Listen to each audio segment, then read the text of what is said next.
Hello friends, welcome to Edushine law. आज की इस क्लास में हम डिस्कस करेंगे सुप्रीम कोर्ट की एक important judgment on section 497 of IPC. ये हमारी ये जो सीरीज है learning laws with court judgment, इसकी 4th एपिसोड है। तो देखिए दोस्तों, सेक्शन 497 ऑफ आईपीसी किस चीज को लेकर के है? बेसिकली ये है एडल्ट्री को लेकर के। तो सुप्रीम कोर्ट ने क्या कहा है, ये जो केस है इसके ऊपर ये एक इंपॉर्टेंट जजमेंट आया है।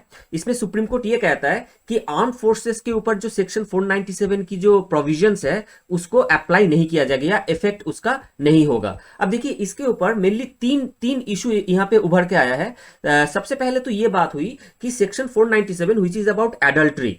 It is not exactly extra marital affair, लेकिन इसमें बहुत सारे कंडीशंस है, जैसे कि मतलब कि सेक्शन 497 ऑफ आईपीसी को आप लोग पढ़ोगे वर्ड बाय वर्ड तो आपको समझ में आएगा कि वो बेसिकली एग्जैक्टली क्या है। तो यहां पे देखिए, सुप्रीम कोर्ट ने पहले ही इसको डीक्रिमिनलाइज कर दिया था, मतलब कि यह कहा गया था section 497 is no more a criminal offence.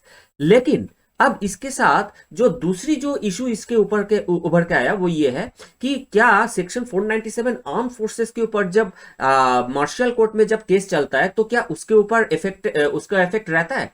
तो सुप्रीम कोर्ट का ये मानना था कि देखिए, सबसे पहले ये आता है कि आर्टिकल 33 यहां पे आ जाता है, आर्टिकल 33 ऑफ द कॉन्स्टिट्यूशन। अब देखिए आर्टिकल 33 क्या है? This is about an exception in the fundamental right. तो आर्टिकल 33 में ये कहा गया है कि अगर गवर्नमेंट ने चाहा तो आर्म फोर्सेस के ऊपर बेसिस करके कुछ एक्सेप्शन बना सकते हैं, मतलब कि आर्म फोर्सेस के जो मेंबर्स होंगे उसके ऊपर फंडामेंटल राइट उस तरीके से अप्लाई नहीं होगा जो कॉमन सिटीजन के ऊपर अप्लाई होता है।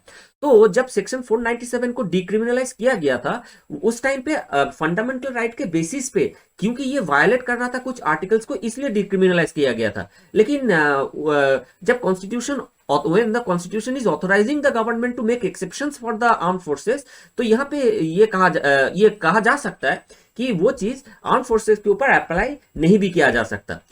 तीसरी चीज है, देखिए section 198 sub clause 2 of CrPC. यहाँ पे क्या कहा गया है कि it is about the cognizance. देखिए सीआरपीसी के जो सेक्शन 190 से लेकर के 199 तक है, राइट, सीआरपीसी के, दिस इज अबाउट कॉग्निजेंस।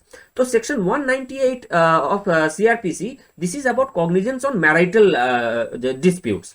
तो मैरिटल डिस्प्यूट्स में ये सेक्शन कहता है कि जो हस्बैंड जो वाइफ होगा तो उसी के कंप्लेंट पे एकमात्र ये हो सकता है, बाकी किसी के कंप्लेंट पे नहीं हो सकता, राइट। तो सुप्रीम कोर्ट का ये कहना था इस जजमेंट में कि देखिए नॉर्मली क्या होता है कि जब सेक्शन 497 को डिक्रिमिनलाइज किया गया तो उसको सिर्फ क्रिमिनल ऑफेंस से निकाला गया, लेकिन द सेक्शन वो एडल्ट्री के जो डेफिनेशन है उसको रखा गया, क्योंकि that is still used for the dissolution of marriage. तो अगर वो डिसोल्यूशन ऑफ मैरिज के लिए यूज हो सकता है तो वो मार्शल कोर्ट की जो प्रोसीडिंग्स है, उसकी जो सर्विस के ऊपर जो प्रोसीडिंग्स है उसके ऊपर भी अप्लाई क्यों नहीं होगा, राइट। तो इसी बेसिस पे सुप्रीम कोर्ट ने ये कहा कि मार्शल कोर्ट पे अगर उसके ऊपर उस बेसिस पे, मतलब सेक्स एडल्ट्री के ऊपर बेसिस करके कोई प्रोसीडिंग्स चलता है तो just because it has been decriminalized will have no effect.